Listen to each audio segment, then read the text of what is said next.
Churchills.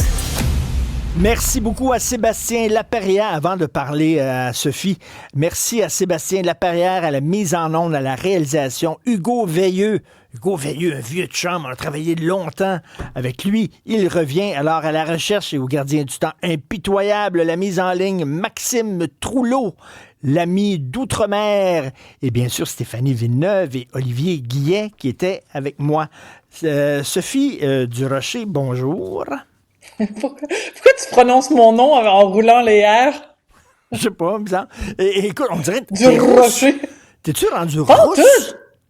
Mais non, je suis pas rouge. Je suis allée chez le coiffeur, elle m'a fait ma couleur parce que je commençais à avoir beaucoup de cheveux blancs. Mais c'est juste l'éclairage à la maison qui fait en sorte que j'ai l'air d'être rousse. Merci, tu es absolument adorable. Mais non, je suis pas rousse pantoute. Non, voilà, je suis brune comme avant. OK, à chaque fois que tu vas en France, on est allé à Paris dans le temps des fêtes, puis à chaque Oui. fois, tu capotes sur l'utilisation de l'anglais parler français. Là, c'est pire que jamais. OK, alors les Français sont vraiment très friands de toutes les expressions anglaises. On sait évidemment un shopping, un footing, puis les noms de commerce, beaucoup en anglais. Puis chaque année, j'écris une chronique dans le Journal de Montréal pour dire à quel point ça n'a absolument aucun sens.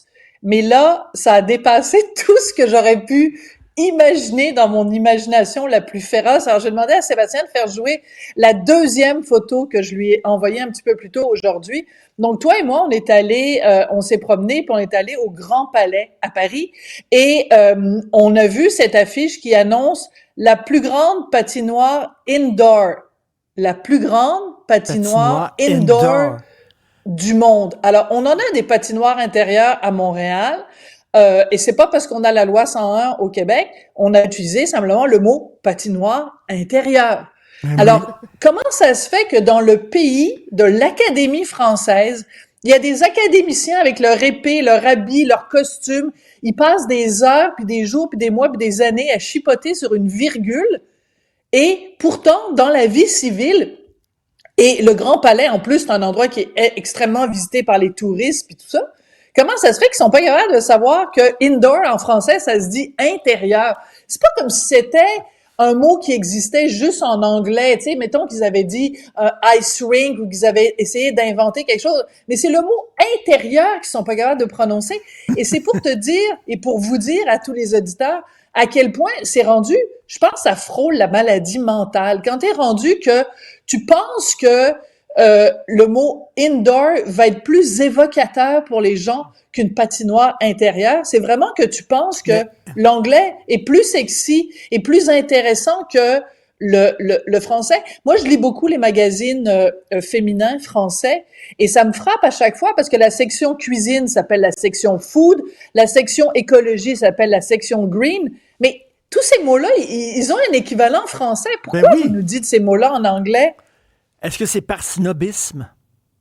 Ben, c'est évidemment beaucoup par snobisme et il y a aussi un phénomène complètement délirant en France depuis plusieurs années.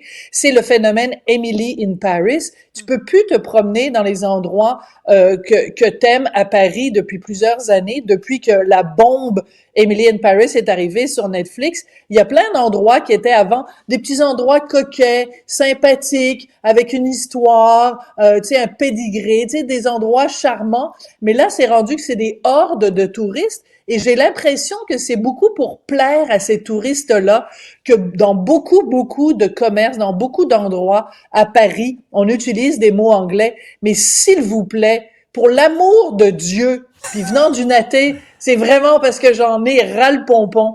Pour l'amour de Dieu, s'il vous plaît, arrêtez d'utiliser le mot indoor quand il y a le mot intérieur qui existe. Non, écoute, Richard, c'est n'importe quoi. C'est décourageant. Écoute, s'il me reste quelques instants, je sais pas s'il me reste quelques secondes. 20 secondes. Je veux juste 20 secondes, j'ai mis une photo de toi sur les médias sociaux, une photo que je trouvais très belle, où je déclarais mon amour. C'est toi dans un restaurant à Paris. J'ai été inondée de commentaires de gens qui disaient « Ah, c'est beau, vous aimez votre mari », mais j'ai été aussi inondée de commentaires haineux, dont des gens qui disaient « Il serait plus beau s'il était dans un cercueil ». Je pense qu'il y a des gens qui ont des problèmes de santé mentale au Québec. Je pense que c'est vraiment un chantier qu'on va devoir... Merci, ma on va devoir s'intéresser à ça. Merci, ma girlfriend. Bye, see you later, alligator!